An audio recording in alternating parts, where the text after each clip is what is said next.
కేంద్ర ఎన్నికల commission press meet కూడా పెట్టేటువంటి అవకాశం కనిపిస్తుంది. ముఖ్యంగా అసెంబ్లీ ఎన్నికలతో పాటు లోక్సభ సంబంధించినటువంటి ఎన్నికల షెడ్యూల్ కూడా ప్రకటించేటువంటి అవకాశాలు కూడా తెలుస్తున్నాయి. ఇప్పటికే కేంద్ర ఎన్నికల్లో ఉన్నటువంటి అధికారులు మాత్రం ఎలక్షన్ కమిషన్ సంబంధించినటువంటి అధికారులు ఇటు కేంద్రంలో ఉన్నటువంటి కొంతమంది సిబ్బందితో కూడా మాట్లాడడం జరిగింది. దాంతోపాటు అన్ని రాష్ట్రాలకు సంబంధించినటువంటి ఎన్నికల అధికారులతో కూడా కేంద్ర ఎన్నికల కమిషన్ అధికారులు కూడా మాట్లాడినటువంటి పరిస్థితి నెలకొంది. ఎందుకంటే అసెంబ్లీ ఎన్నికలతో పాటు ఇప్పుడు జరగబోయేటువంటి లోక్సభ ఎన్నికలు కొన్ని రాష్ట్రాల్లో జరగబోతున్నాయి కాబట్టి అక్కడ ఉన్నటువంటి ఏర్పాట్లకు సంబంధించినటువంటి అంశాలపై కూడా పూర్తి స్థాయిలో ఒక నివేదిక కూడా తెప్పించుకున్నటువంటి పరిస్థితి నెలకొంది. యాక్చువల్గా ఈరోజే ఆ ప్రకటన వస్తుందని చెప్పేసి అందరూ భావించారు. కానీ ఈరోజు కొత్తగా ఇద్దరు ఎన్నికల అధికారులుగా వారు అపాయింట్ కావడం జరిగింది. ముఖ్యంగా వారు జ్ఞానేష్ కుమార్తో పాటు సుఖ్బీర్ సింగ్ వీరిద్దరు కూడా ఈరోజు బాధ్యతలు కూడా స్వీకరించారు. రేపు మధ్యాహ్నం ఇద్దరు మొదటి ప్రెస్ మీట్ కూడా ఏర్పాటు చేసేటువంటి అవకాశం కనిపిస్తున్నాయి.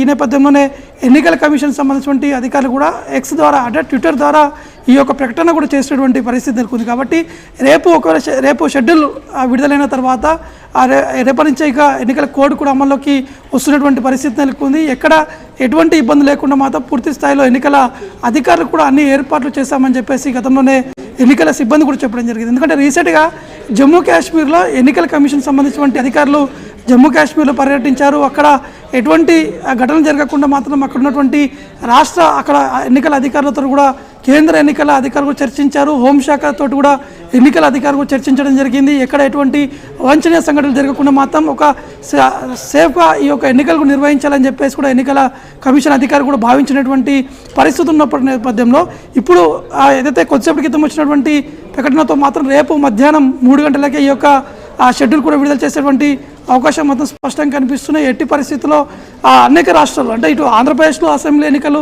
జరగబోతున్నాయి, ఇటు లోక్సభ కొన్ని రాష్ట్రాల్లో లోక్సభకు సంబంధించిన ఎన్నికలకు జరగబోతున్నటువంటి నేపథ్యంలో ఎన్నికల అధికారులు అంటే ముఖ్యంగా ఆయా రాష్ట్రాల్లో ఉన్నటువంటి పార్టీలకు సంబంధించినటువంటి ముఖ్య నేతలతో కూడా చర్చించారు. అంటే రీసెంట్గా జనవరి ఫిబ్రవరి 2 నెలల పాటు అన్ని రాష్ట్రాల్లో ఎన్నికల అధికారులు పర్యటించారు. ఆ రాష్ట్రంలో ఉన్నటువంటి పరిస్థితులను తెలుసుకున్నారు. ముఖ్యంగా అక్కడ ఉన్నటువంటి ప్రధాన పార్టీలతో కూడా ఎన్నికల కమిషన్ అధికారులు చర్చించారు. దాని తర్వాత అక్కడ ఉన్నటువంటి ఆ రాష్ట్రాలకు సంబంధించినటువంటి ఎన్నికల ప్రధాన అధికారితో కూడా కేంద్ర ఎన్నికల కమిషన్కి సంబంధించినటువంటి టీం కూడా చర్చించడం జరిగింది. ఇవన్నీ చర్చించిన తర్వాతనే ఇప్పుడు రేపు మధ్యాహ్నం ఈ యొక్క షెడ్యూల్ కూడా విడుదల చేసేటువంటి అవకాశం ఉన్నటువంటి నేపథ్యంలో అన్ని ఏర్పాట్లు కూడా చెప్పడం జరుగుతుంది. ఇప్పటికే ఆయా పార్టీలు వారికి సంబంధించినటువంటి క్యాబినెట్లను కూడా అభ్యర్థులను కూడా ప్రకటించడం జరిగింది. ముఖ్యంగా కేంద్ర ప్రభుత్వంలో బీజేపీ 3వసారి అధికారంలోకి వచ్చేందుకు అనేక ప్రయత్నాలు కూడా చేయడం జరిగింది. కాబట్టి ఇప్పుడు ఈ ఎన్నికల ద్వారా లోక్సభలో ఖచ్చితంగా 400 సీట్లు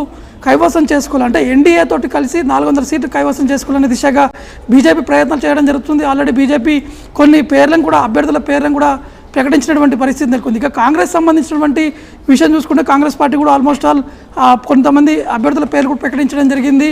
మిగతా ప్రాంతీయ పార్టీలకు సంబంధించినటువంటి విషయం చూసుకుంటే ప్రాంతీయ పార్టీలు హోరాహోరీన తమ ఎట్టి పరిస్థితుల్లో ఆ రాష్ట్రంలో తమ జెండా ఎగరవేయాలని చెప్పేసి అనేక ప్రయత్నాలు కూడా చేయడం జరుగుతుంది. ముఖ్యంగా బీజేపీ మాత్రం దక్షిణాది రాష్ట్రాల్లో ఉన్నటువంటి ఎంపీ సీట్లపైన వారు ఫోకస్ పెట్టినటువంటి నేపథ్యంలో ఆల్రెడీ ఎన్నికల ప్రచారం అనేది కొనసాగుతున్నటువంటి పరిస్థితి నెలకొంది. కాబట్టి రేపు ఎన్నికల షెడ్యూల్ వచ్చిన తర్వాత ఇటు ఎన్నికల కోడ్ అనేది అమలు కాబోతుంది. పూర్తి స్థాయిలో అన్ని రాష్ట్రాల్లో పకడ్బందీగా బందోబస్తు కూడా ఏర్పాటు చేసేటువంటి అవకాశాలు కూడా తెలుస్తున్నాయి. కొద్దిసేపటి క్రితమే అన్ని రాష్ట్రాలకు సంబంధించినటువంటి డీజీపీలతోటి కేంద్ర ఎన్నికల కమిషన్ సంబంధించినటువంటి అధికారులు కూడా ఒక నోట్ కూడా పంపించినట్టు కూడా తెలుస్తుంది. భద్రతకు సంబంధించినటువంటి విషయాలు, భద్రత ఏ విధంగా నిర్వహించాలి, బార్డర్ సంబంధించినటువంటి ఫోర్సెస్ కావచ్చు, ఇంకా కావాలంటే కేంద్రంలో ఉన్నటువంటి అదనపు భద్రతా బలగాలు కూడా ఆ రాష్ట్రాలకి రప్పించేందుకు కూడా అనేక ప్రయత్నాలు కూడా చేస్తున్నటువంటి పరిస్థితి నెలకొంది. కాబట్టి ముఖ్యంగా రాష్ట్రాల్లో ఉన్నటువంటి సరిహద్దు బార్డర్లు అంటే సపోజ్ ఆంధ్రప్రదేశ్ కర్ణాటక సరిహద్దు బార్డర్ ఏదైతుందో ఆ బార్డర్ మధ్య